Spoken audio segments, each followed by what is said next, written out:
just over 4,000 years ago. Native people are laying down the spear thrower and javelin, are beginning to, in favor of the bow and arrow. Faster.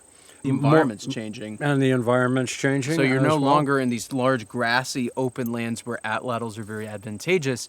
You're now starting to get increased forests, and these forest structures are now developing into what we know as modern mixed hardwood forests, where the atlatl does not perform well. But a bow and arrow works very, very well to work in between trees. Keep in mind that these great hardwood forests, only found in eastern North America, did not even start to develop until about 10,000 years ago, as the climate warmed after the Pleistocene, the Ice Age.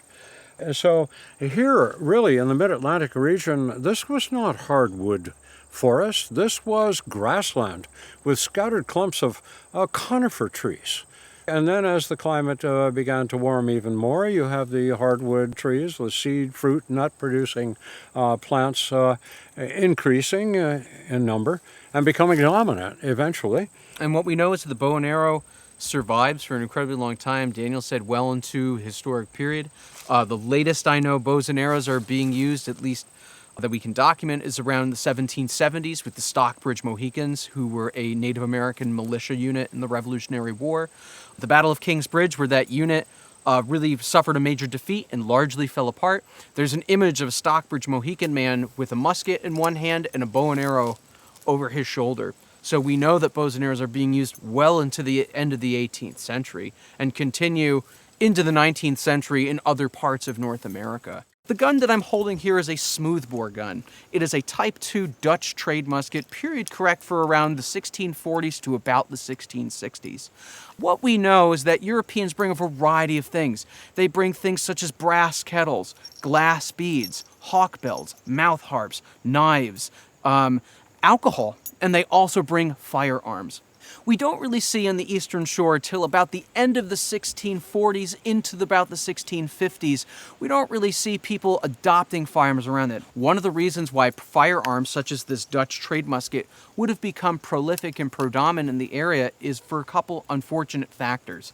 One factor is that due to epidemic diseases brought by Europeans, these Euro-Asiatic diseases such as smallpox, measles, mumps that are animal-borne diseases, Native Americans had very little immunity to those diseases, and because they came at them with such frequency, there was no time to build an immunity, and people were dying by the scores, the old and the young. By the time the English arrive at Jamestown in 1608, there's already been 100 years of intermittent trade with Atlantic coastal native people, and they've been spreading these unseen enemies.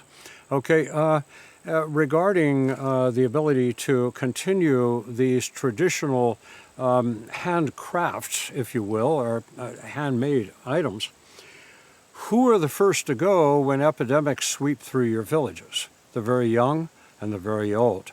So there goes your next generation, and there goes the ability to teach them if you teach through hands-on and verbal teaching.